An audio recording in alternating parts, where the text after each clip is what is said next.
Nahfconnects for Africa and the world once again. I am happy I received a very congratulatory message from one of our viewers that Nahfconnects for Africa is, the eyes of Africa. I was so impressed when I read that from one of our viewers, that Nahfconnects is the eyes of Africa. We are here to send undiluted messages, undiluted information to all of our viewers. As I have said in my last recording about you, knowing you are a foreigner in Japan, no doubt about that. Once you leave your country to another country, you are a foreigner. That makes you understand where you belong. And of course, if you live in Japan, you have two homes. You have your country and you have Japan. You need to obey the rules and regulations of these countries. This is our move. As we are now heading into different topics, we've started with advices and a lot of informations.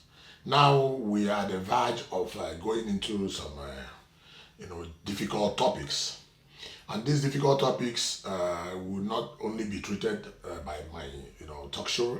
We will still summon some experts and summon some people to come and join in discussing these matters, so that most of our younger generations coming to Japan will always know the best route to follow in these areas. My topic today is Kokusai Kekkon Gamburu desu yo. Let me repeat this. That international marriage is gambling. And it has deep texture to define what makes it gambling. Kokusai Kekkon Gamburu desu yo. Ataru ka ataranai ka. Dare ga atatta dare ga atatenai ka wakaranai nda. Wari yo kureba subete yoshi. We do not know who has the best choice or not. But when things keeps on flowing, we will try to figure out. Let me inform you, if you do not know, that based on the data available with me, based on the research, in-depth analysis we've made, over 70% of international marriages by Africans has failed. It may shock you, or it may allow you to understand it. Get this point very clear. Over 70%, these are analyses of international marriages, particularly between Africa and the Japanese people, have failed. And it is alarming that over 70% of our marriages has failed. What made it fail? What happened? Are we Africans at fault, or are the Japanese at fault? These are the topics I would like to invite a lot of people to come let us discuss. But before then, it will be important to let you know that based on my own perspectives, men who marry to Japanese people, Africans particularly, and if you live in Japan with your wife or with your spouse, I strongly believe that men has 80% responsibility of keeping that marriage. Let me repeat here. If you are married, if you are an African man and you're married to a Japanese woman and you live with her in Japan, you have 80% responsibility to keep that marriage. In other words, if you marry a Japanese woman and then you live with her in your country, the verse becomes the case. What I mean by the verse becomes the case, the woman has over 80% responsibility to keep that marriage in your country. This has a lot of in-depth analysis. This has a lot of, it involves a lot of discussions to know why are we losing our wives. Are we at fault, or are they at fault? This topic, I will be inviting, if you are interested in this topic, because you can't judge from me alone. My own analysis has been given that if you live in Japan with your spouse and your spouse is a Japanese, you have 80% responsibility to keep that marriage.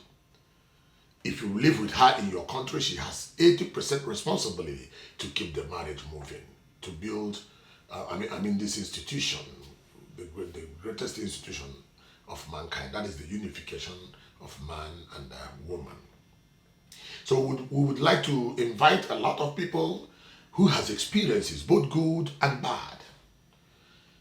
A lot of people who has experiences in this field, who are married to Japanese people, and has vast experiences, both good and bad. We want them to come up so that we discuss and analyze.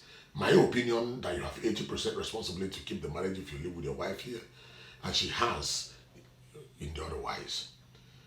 You come up, we discuss, to give the younger generations who are coming to Japan an idea and a clear view that involving into marriage prematurely or just simply because you need a visa does not last.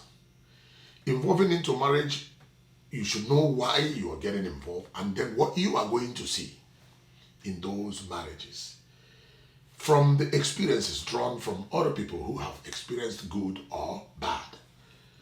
That's why I say it's gambling.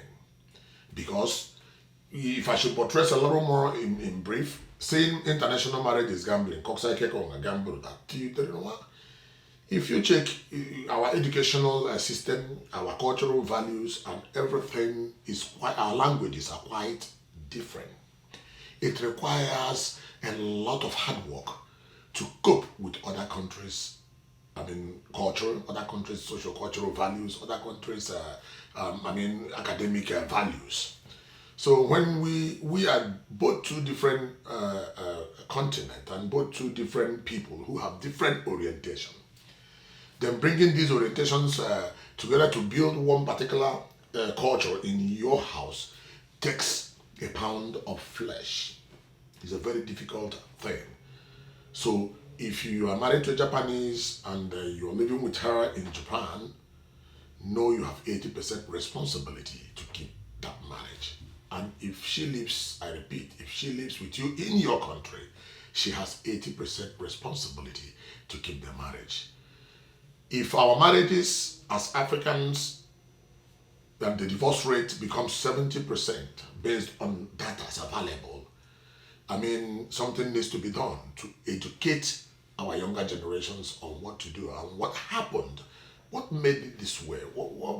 Why should our marriage become 70, almost 80% divorce rate? So there must be something wrong. Are we at fault?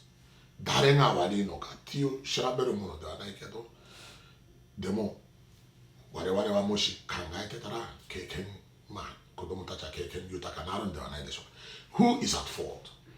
It's not what we are looking for, but how can we now share our experiences, particularly our marriage life experiences, for the younger ones coming in so that they will be prepared to face the realities of interracial marriages. Kokusai Keiko. Gamble this. International marriage is gambling. Let's discuss this. Thank you. Bye-bye.